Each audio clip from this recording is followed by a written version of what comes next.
झालंच पाहिजे, झालंच पाहिजे, झालंच पाहिजे. आदिवासींचा हिरडा कारखाना झालंच पाहिजे, झालंच पाहिजे, झालंच पाहिजे. हिरडा कारखान्याला अनुदान मिळालंच पाहिजे, मिळालंच पाहिजे, मिळालंच पाहिजे. हिरडा कारखान्याला अनुदान मिळालंच पाहिजे, मिळालंच पाहिजे, मिळालंच पाहिजे. अरे फसवणूक करणाऱ्या शासनाचा धिक्कार असो, धिक्कार असो, धिक्कार असो. अरे फसवणूक करणाऱ्या लोकप्रतिनिधींचा धिक्कार असो, धिक्कार असो, धिक्कार असो. हिरडा कारखान्याला न्याय मिळालाच पाहिजे, मिळालंच पाहिजे, मिळालंच पाहिजे. हिरडा कारखान्याला न्याय मिळालाच पाहिजे, मिळालंच पाहिजे, मिळालंच पाहिजे.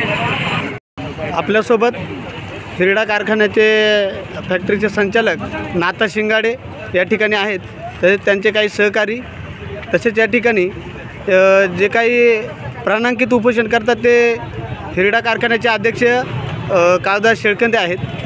सर, नेमकं काय सांगाल, प्रशासनाकडे कुठल्या मागण्या आहेत आणि प्रशासन कितपत आहे किंवा काय, त्याबद्दल काय सांगाल?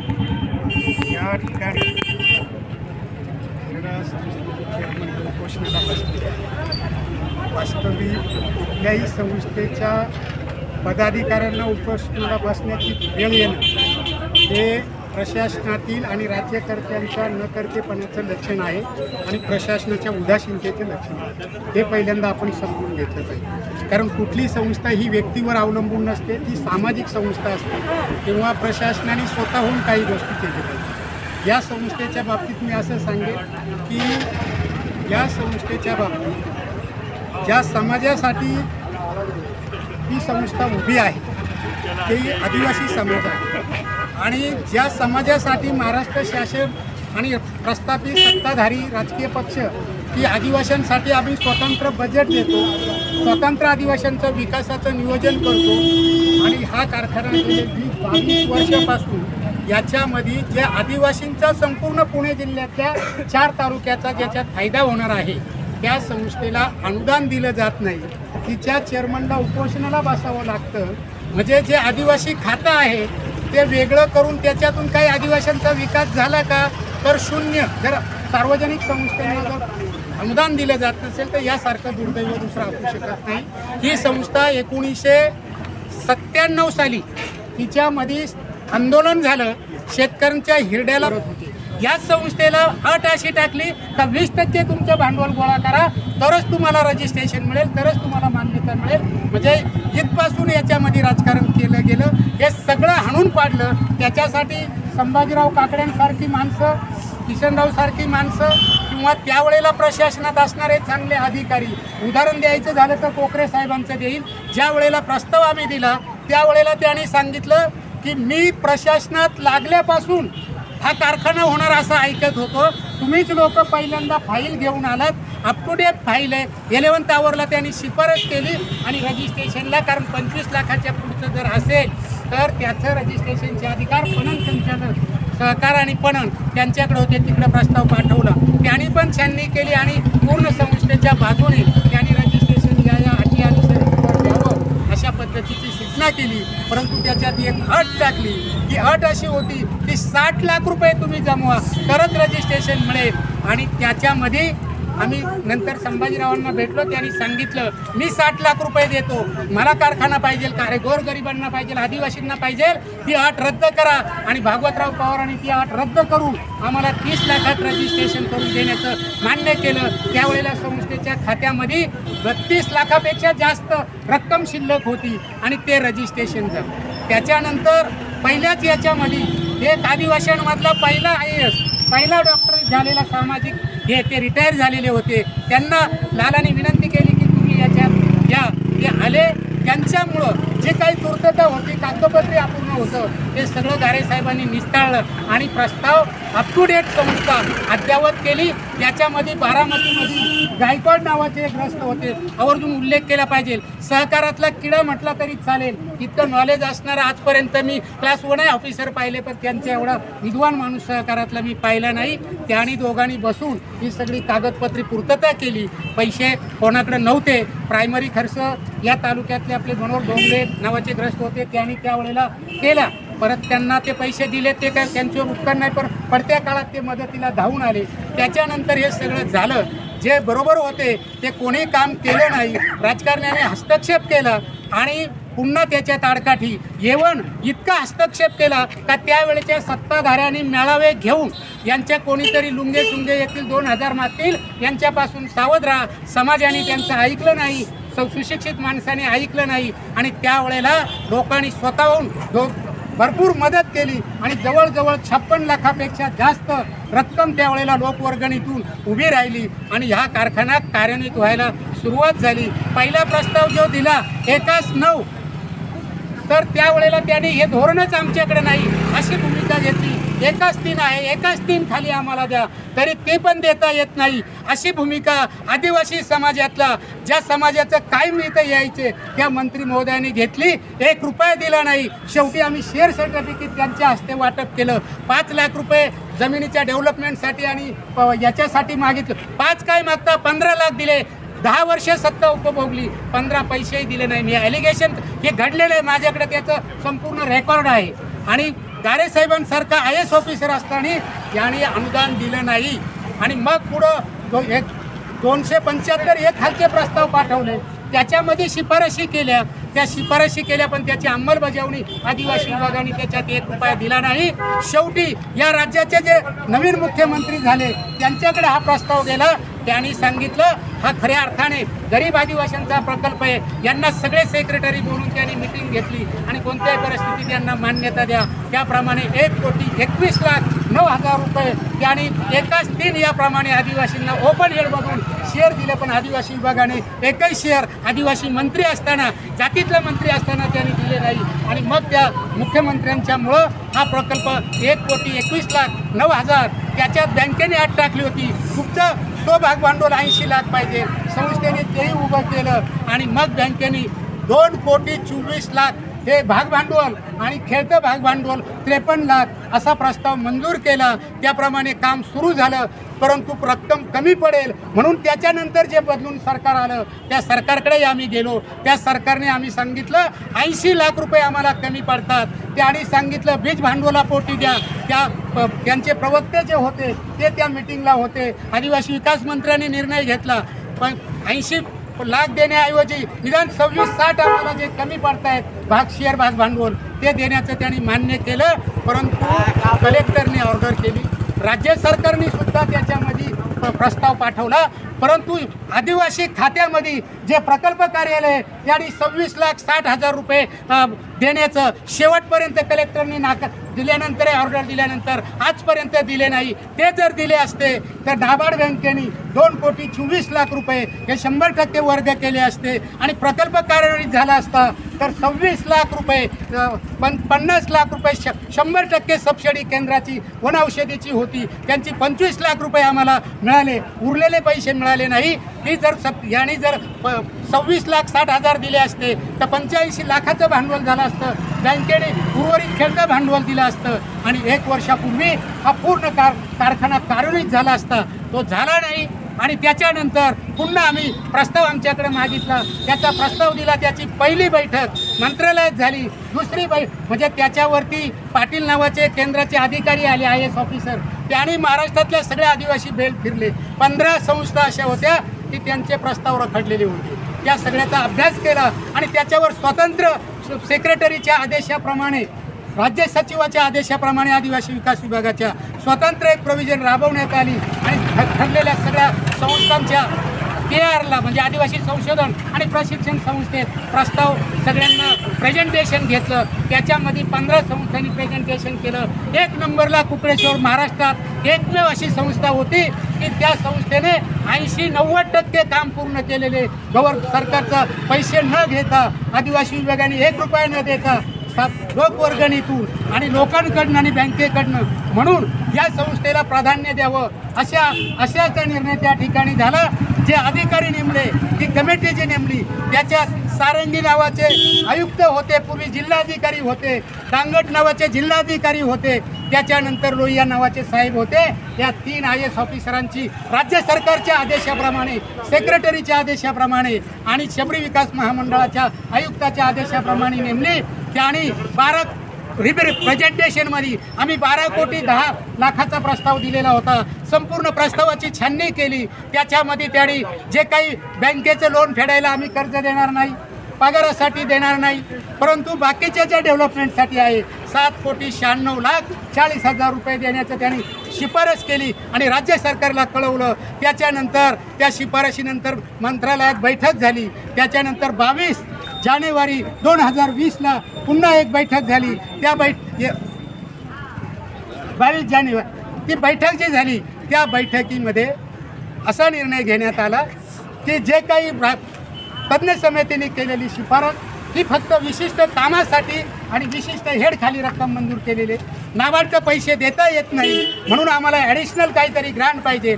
त्याच्यावरती मंत्री महोदयाने असलेले राज्याचे आदिवासी विकास विभागाचे सेक्रेटरी, आयुक्त, नाशिकचे आयुक्त, शबरीचे आयुक्त, त्यांचे व्यवस्थापकीय संचालक या सगळ्यांच्या उपस्थितीत बैठक झाली आणि आम्ही पहिला प्रस्ताव दिला. त्या प्रस्तावाप्रमाणे आदिवासी सभासदांना 5,000 रुपये देऊन शेअर खरेदी करण्याची ऐपत नाही.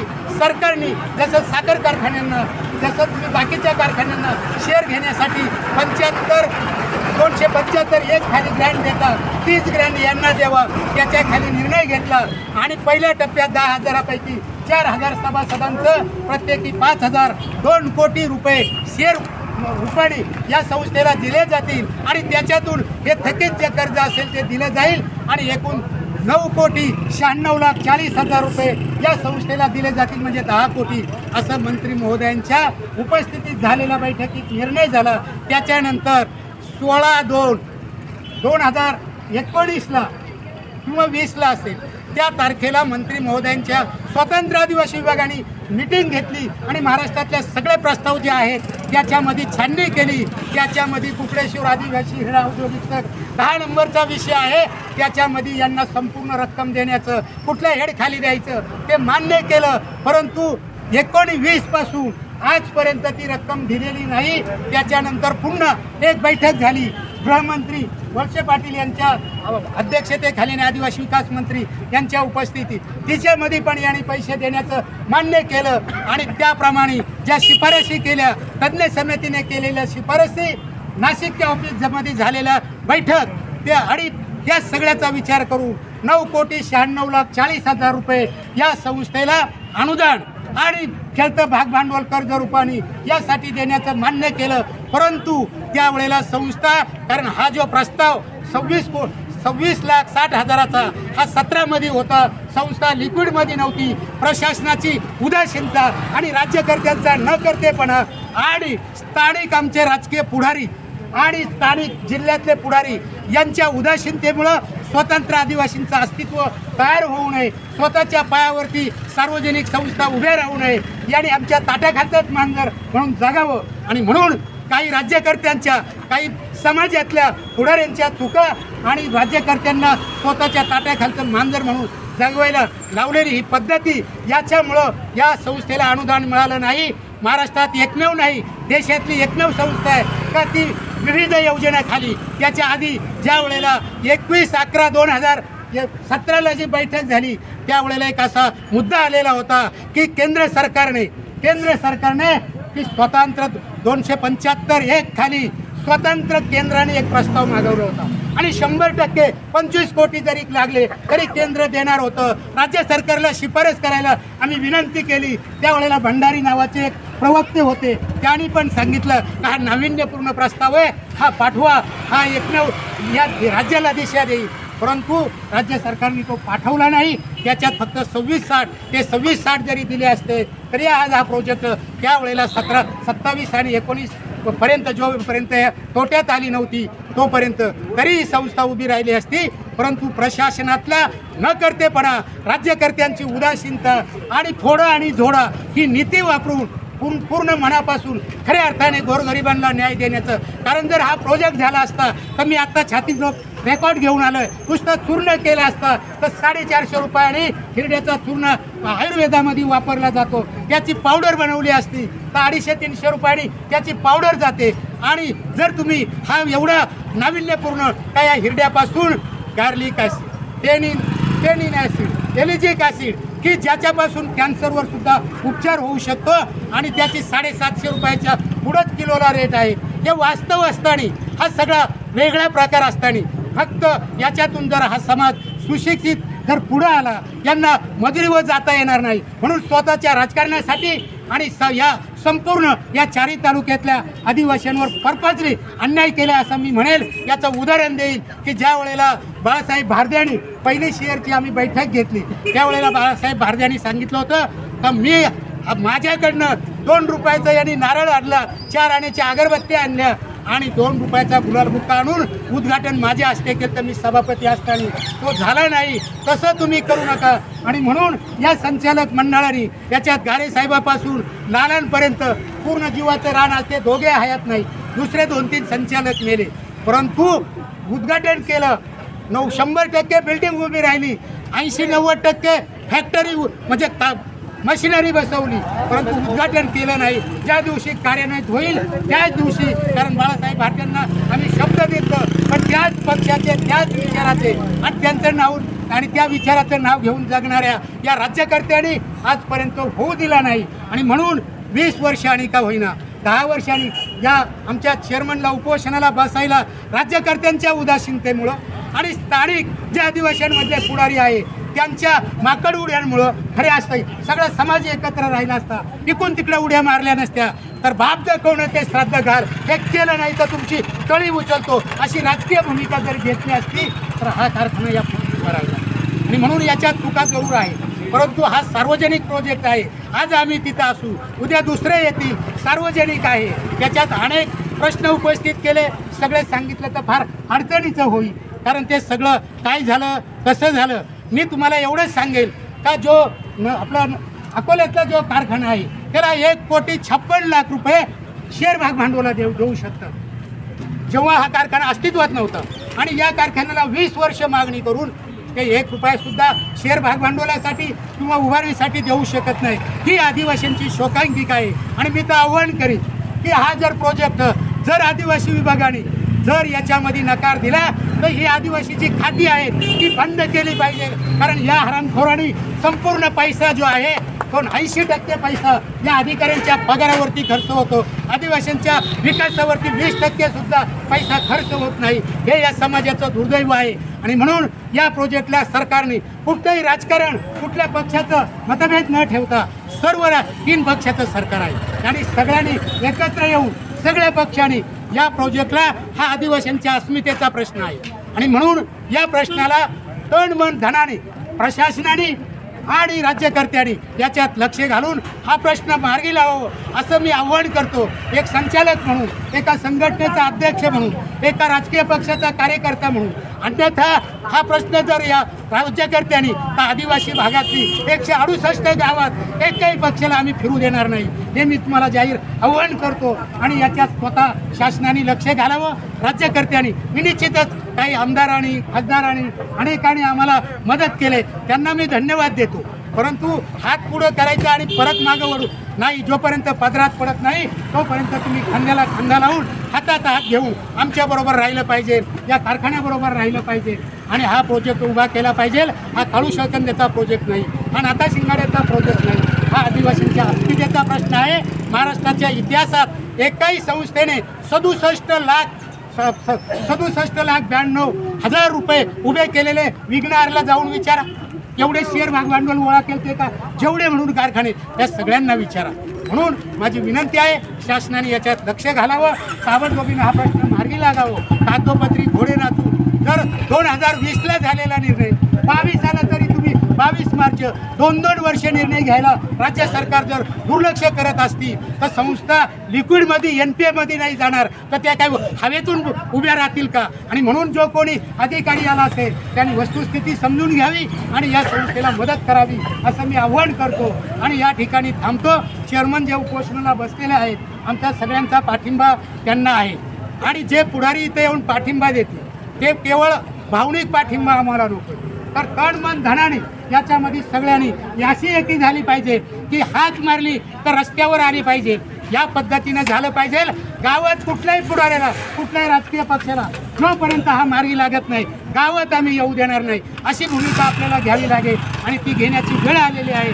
20 वर्ष एक प्रोजेक्ट राज्यकर्त्यांच्या उदासीनतेमुळे आणि प्रशासनाच्या न करतेपणामुळे थांबत असेल तर यासारखं दुसरं दुर्दैव असू शकत नाही असं माझं मत आहे. आणि म्हणून एक संचालक म्हणून गेल्या अनेक वर्ष याच्यामध्ये आम्ही रक्त आटवलं आहे. एकही रुपया याच्यामध्ये आम्ही मिटिंगला येतो. 20 वर्ष एखाद्या मिटिंगला आठवड्यातून 15 दिवसातून कोणी जाऊन कुठला प्रोजेक्ट उभा केला आहे का? आमच्या कार्यकर्त्यांनी तो केला. याच्यामध्ये सर्वसामान्य अनेक माणसांचं योगदान आहे.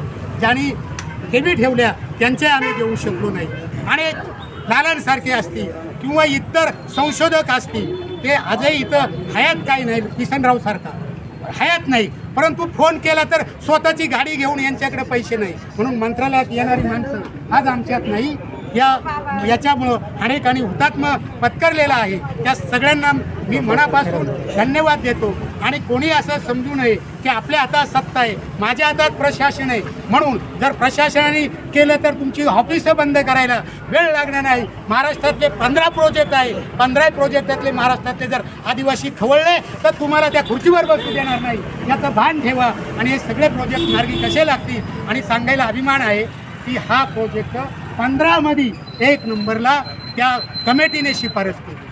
आणि अशा प्रोजेक्टला जर नकार दिला जात असेल तर ही राज्यकर्त्यांचा फार मोठा घोर अन्याय आदिवासींवर केलेला आहे असं मी म्हणेन. चेअरमननी या ठिकाणी बसलेलं आहे. तडजोडीत्मक आम्हाला काही निर्णय घ्यावे लागतील ते आम्ही घेऊ.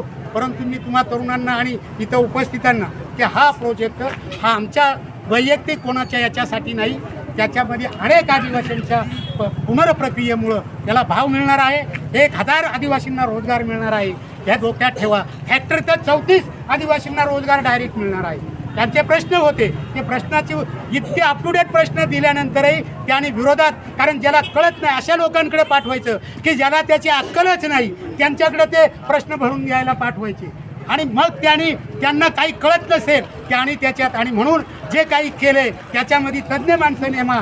आता पुणे जिल्ह्याचा एक उदाहरण त्या प्रश्नातलं, पुणे जिल्ह्याचा मानवी विकास निर्देशांक किती?